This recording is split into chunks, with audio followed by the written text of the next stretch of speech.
Hey guys, this video is all about a wood chipper that I picked up. By no means is this a sponsored video. One thing I want to make note of is that I'm not a big fan of self-feeding or gravity-fed wood chippers. I definitely prefer a hydraulic-fed wood chipper. I think they're much better. I never thought I would buy a gravity-fed self-feeding wood chipper as the one that's sitting right here. So guys, why did I buy a gravity-fed wood chipper? Stick around, let's find out.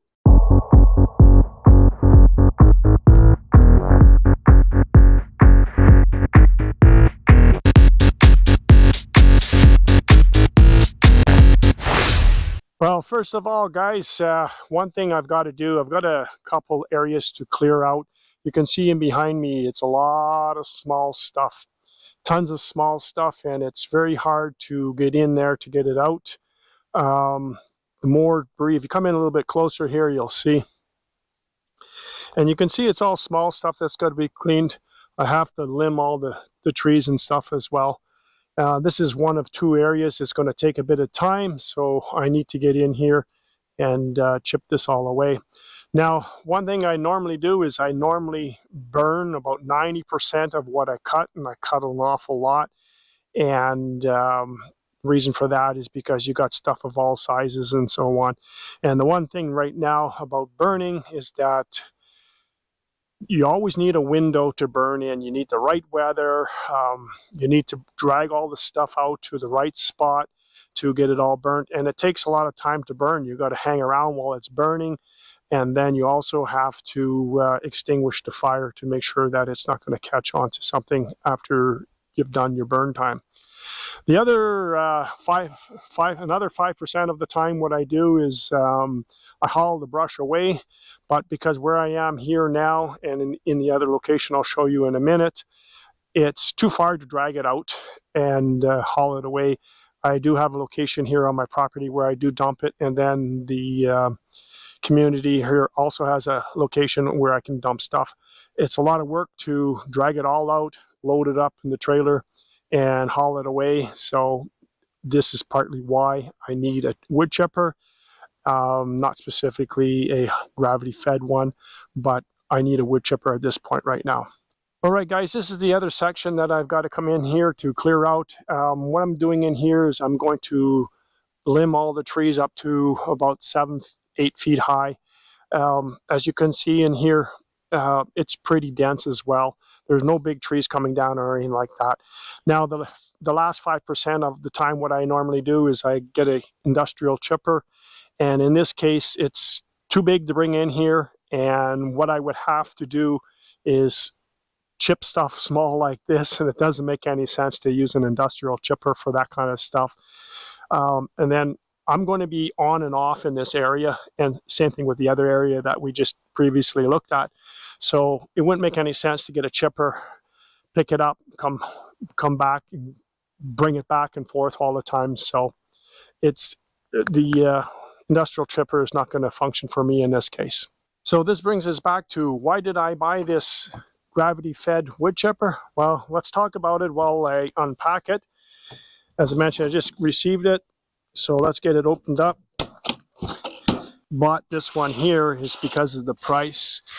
Not because it's a Woodland Mills, but because of the price of it. It was the least expensive wood chipper that they have, but it has some of the technology that the pro models or the more expensive ones that they do have. So that's something that I was interested in. Also, being a relatively inexpensive wood chipper, once I'm finished with it, it's going to be easy for me to resell it because the price will be suitable more to a lot of people than if it was more of a higher end one. Also, another reason is when you think about a hydraulic fed chipper, you've got a few extra features. And now we're talking about you're going to have a tank on there to hold all the hydraulic fluid. You're also going to have a pump for it. You're going to have a drum for it.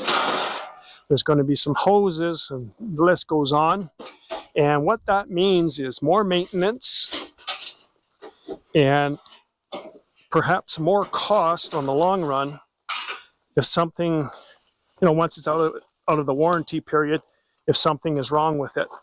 Now, the technology I was talking about that the more expensive models have, it's the twin flywheel that they have on this unit here. Having a primary and a secondary flywheel definitely enhances the machine quite a bit. The primary flywheel will allow it to make the wood chips, and then there's a secondary flywheel, and that secondary flywheel will be spinning at a much faster rate than the primary flywheel, and its job is basically to dispense the chips or discharge them. And in addition to that, it's going to create a lot of airflow as the chips are going. So the chips are going to get thrown further and faster. And in addition to that, because of the airflow, additional airflow, what's going to happen is going to pick up the lighter debris or the lighter material and the leafy material, and it's going to toss it all out.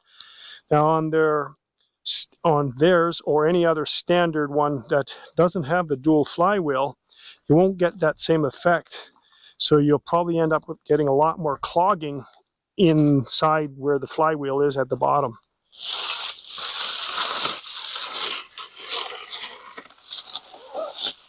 Now I'm just going to put all the parts up on the table. Supposedly this is I've got another thing tied up here. They got, as I mentioned, well packaged. Supposedly this is 90% assembled. They say that about all the wood chippers that they have. So there's a little bit of work to do to unpack and then to assemble, but the majority of the unit is all together. So another reason is that I had seen this unit demoed, and I've seen a lot of gravity fed ones and a lot of hydraulic ones. I've used a lot of industrial whatever ones, but I've seen it demoed, and I was pretty impressed how well it was working for a gravity fed. They consider it a gravity fed assist wood chipper, and the assist part is the twin flywheel technology. I didn't buy this because it's Canadian or anything like that. I don't go for that BS. I buy what I want to buy, what I think is the best for me, and I frankly don't care who sells it. If it's Canadian made or American made or Chinese made, this is Chinese made, sold in Canada. But it's, as long as it works, it's got a good warranty, and the most important thing is the people that are selling this to me, Woodland Mills, is that they got a good reputation, and they do. I've got a few of their other products, and I've been very happy with them. Any problems that I've had, whether it's talk to the sales or talk to the technical support, they're 100% as far as I'm concerned in that area. So very important. I keep the politics out of what I do, and I don't jump on bandwagons. I buy what I like, not what people tell me to buy. So anyways, we won't go down that rabbit hole. What I'm going to do, guys, is I don't want to sit here and unbox everything for you. I just opened it up. You can see how well packaged it is. Kind of want to show you that. This here, my wife mentioned, because this is solid and has a very nice base, could make a nice little work table. And yeah, definitely, we'll do something with this as well. So I'm going to assemble it, and then I will come back once I've got it assembled, and I'll show you what it looks like. Wood chipper is all assembled for the part that I had to do. It did come with a drive shaft. The only thing is I have not cut the drive shaft. You can see here I've got my backhoe out.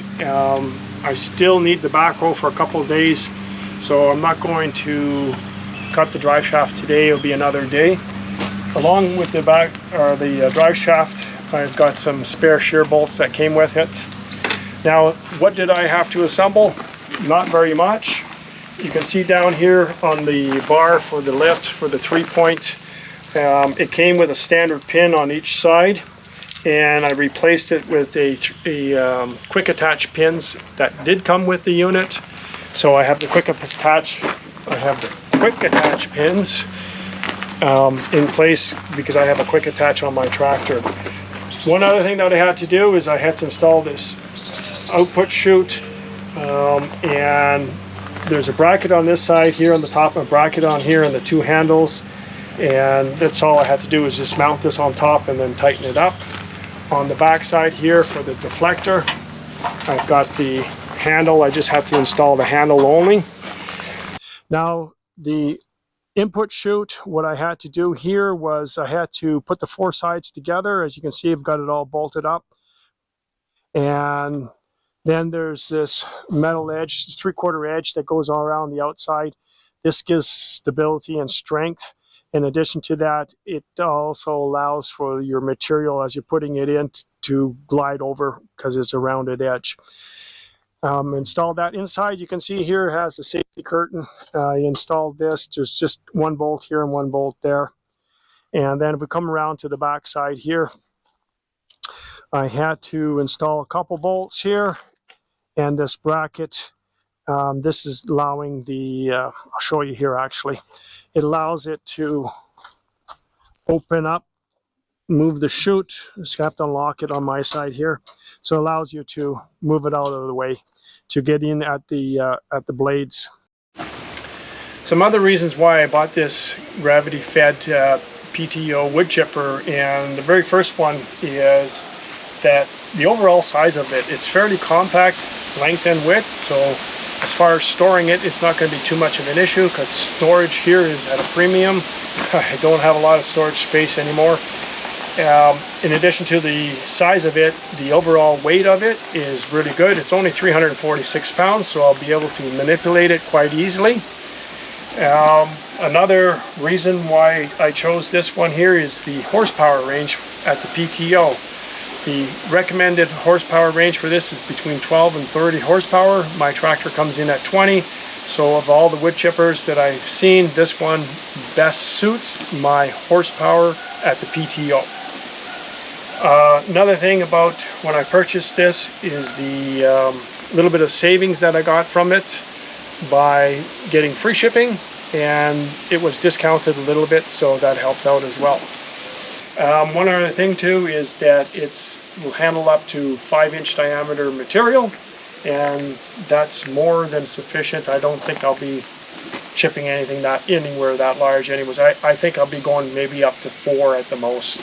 So those are some other points that made me want to buy this gravity-fed PTO chipper. During the assembly and just looking over the unit itself, I did come across some minor issues. I'm going to get in touch with Woodland Mills and go through those.